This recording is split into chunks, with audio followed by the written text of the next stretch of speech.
All right. Hi, you guys. This is Mrs. Harvey. I am just coming to you with a little bit of information for the radicals section. I haven't seen a ton of you log on for my little conference period during the day at like 11 o'clock every day. But I do have this that if we were in a normal environment at school, I would want to give you at the end of the radicals section. So I thought I'd go ahead and give this to you now. I'm going to print out a blank copy like this. I'm also going to print out, or sorry, not print out. I'm going to send you a copy like this. So if you want to print it while I'm, so that you can go through it and write it out as I'm writing it out, you can do that, or you can print the answer version if you would like as well. But it's just an overview of radicals. And radicals are really important. They're going to come up in geometry quite often. And so I just kind of wanted to talk to you a little bit about them. So the first thing is, when is a radical fully simplified?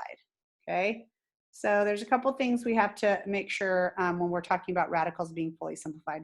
So the first thing is that you don't want to have any perfect squares inside radicals. So no perfect squares in radicals. Okay, so perfect squares, if I look up here, maybe we could write some down.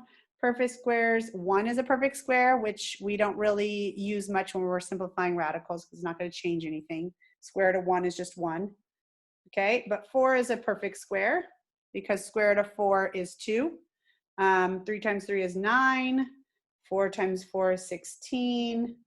5 times 5 is 25. So these are all perfect squares. 36 is a perfect square. 49 is a perfect square. 8 times 8 is 64 is a perfect square. 9 times 9 is 81, and 100. And we can go on and on. But those are some basic perfect squares. So the goal is we do not want those to be inside radicals. We want to be able to take them out. And when we take them out, they change to a number. So square root of 64 would be 8. Square root of 81 would be 9. So anytime you see an 81 underneath a radical, you would take it out of the radical and make it a 9. Okay? So then, so that's the first thing. The second thing is fractions are simplified. And the key to this is that you have to remember that when you are multiplying or dividing, you have to make sure that you are multiplying or dividing rads with rads, numbers with numbers. So radicals with rads, and then numbers with numbers. Okay, and you can only simplify radicals with radicals, numbers with numbers. So that means, for example, I'm going to kind of move this aside here for a second.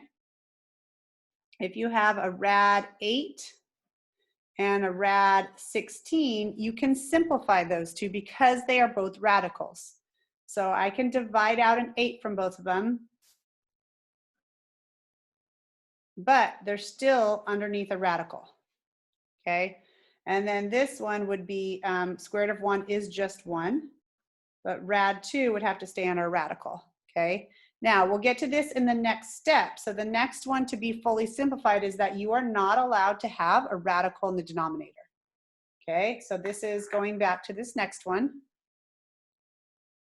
Okay, no rad in denominator. Okay, and so you will get to a section later on in this chapter where you're going to do what's called rationalizing the denominator. Rationalizing the denominator, and it's a section in Delta Math.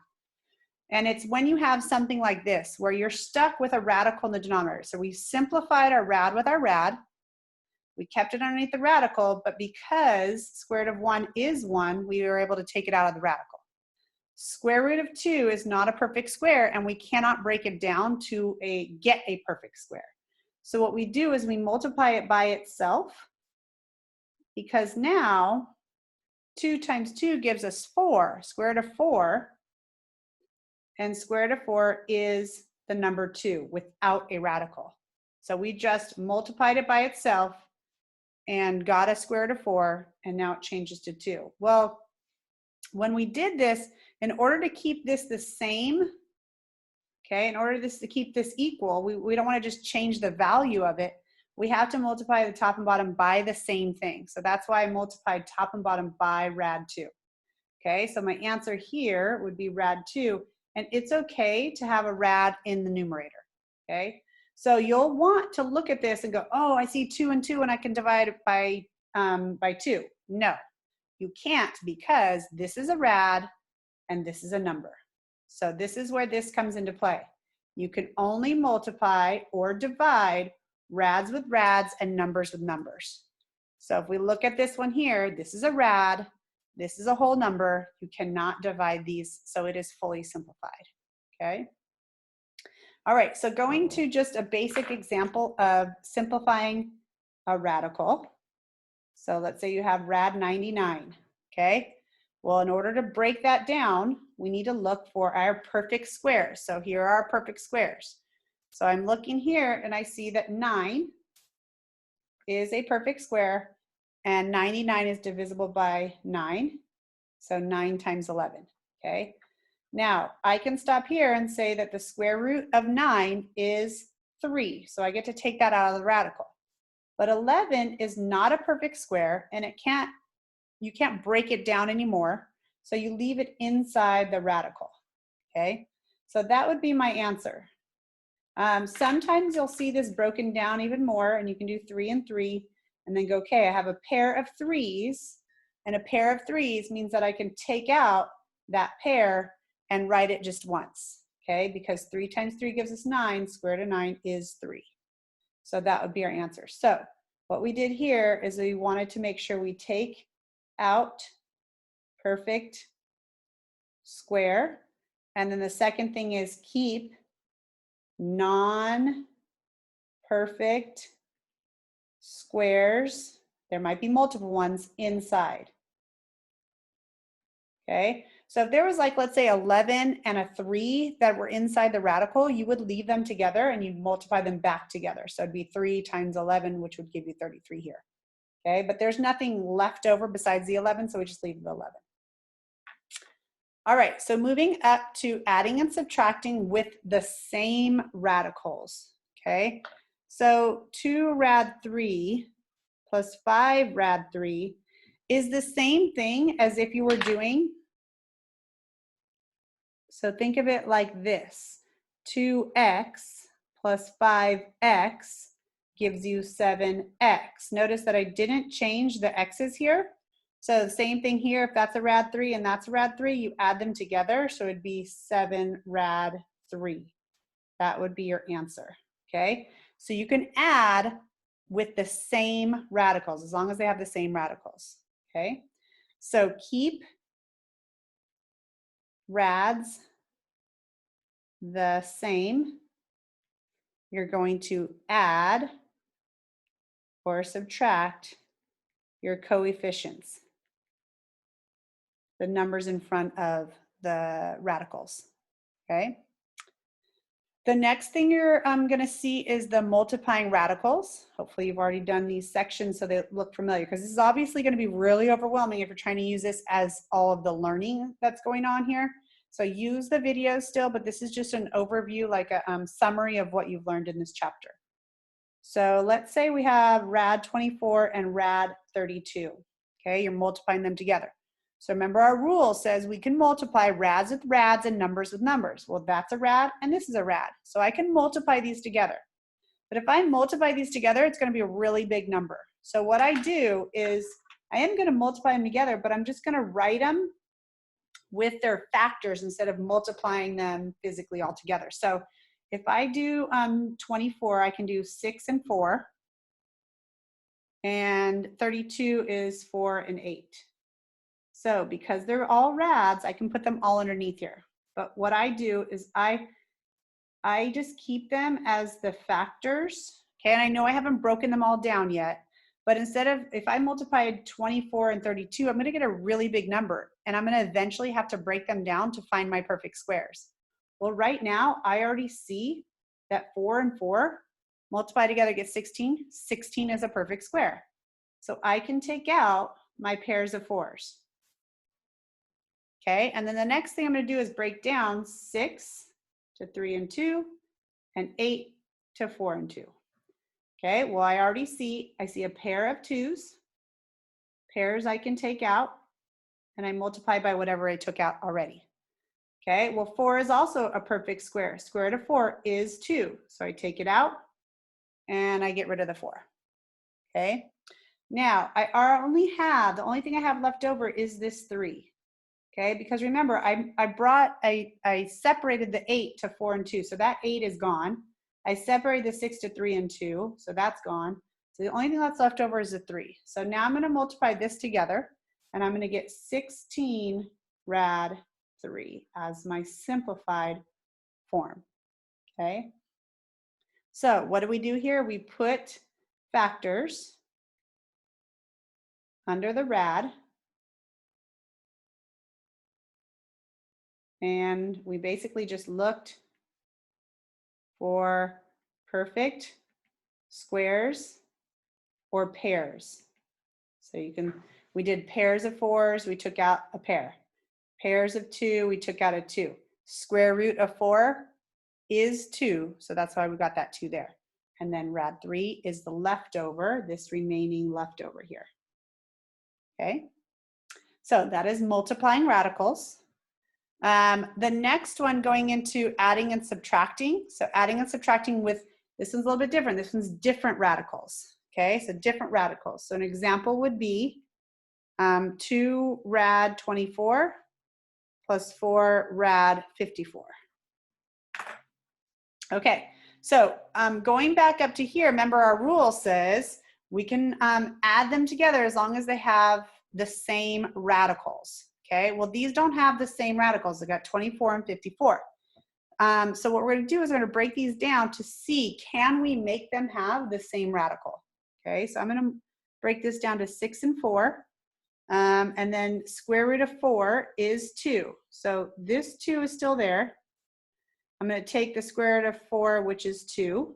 And then 6 is just 3 and 2. So there are no other square roots in there. So this would be 4 rad 6. Okay, if I simplified this right here. So I took out my perfect square of 4, multiplied whatever I took out to what's already there. And then now I can do the same thing over here. So I'm going to break this down to 9 and 6. Square root of 9 is 3. So I'm going to have 4, which is already there.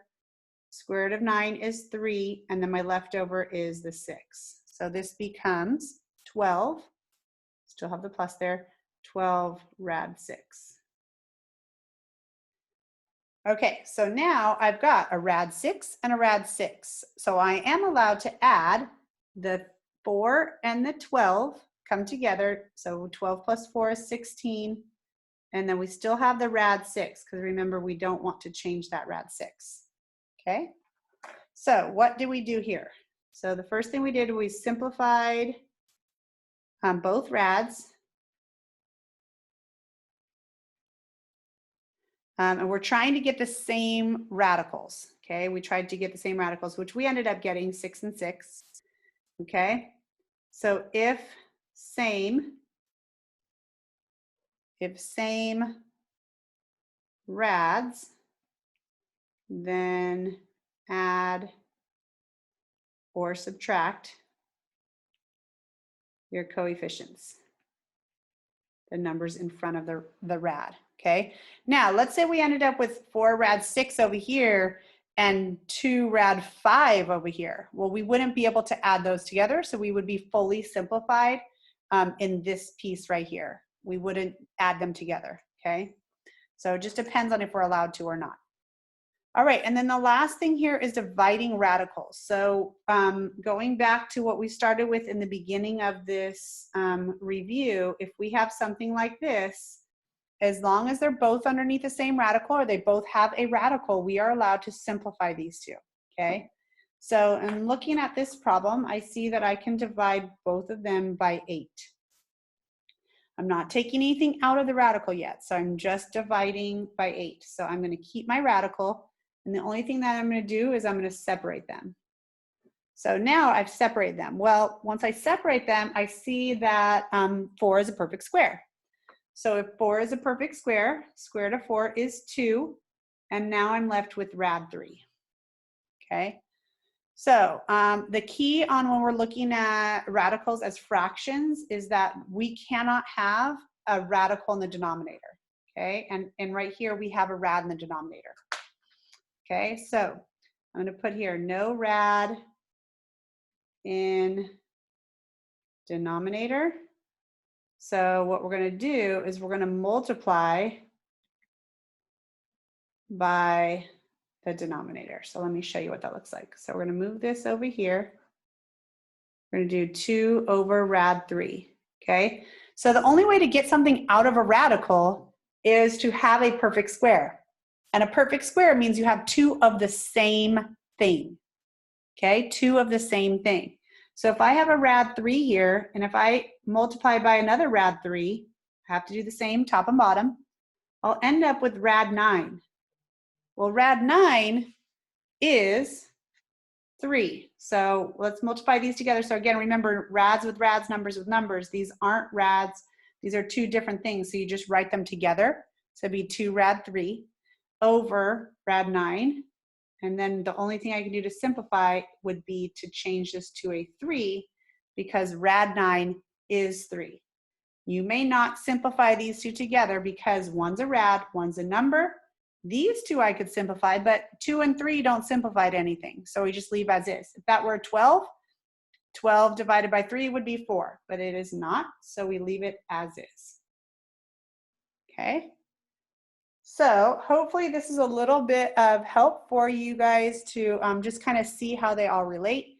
Please, please, please join me weekdays at 11 o'clock. If you have any questions, I'm happy to go over more problems and kind of guide you through the Delta math. But I'm so, so, so proud of those of you that are working on this and that are really trying to learn this. It makes me really happy seeing that you guys are logging on and doing what you can during this kind of weird, awkward time of learning. So I miss you guys. I hope you're doing well. I hope this helped out a little bit, and send me questions or log on if you have any questions throughout the week. Okay? Hope you're well. Talk to you later.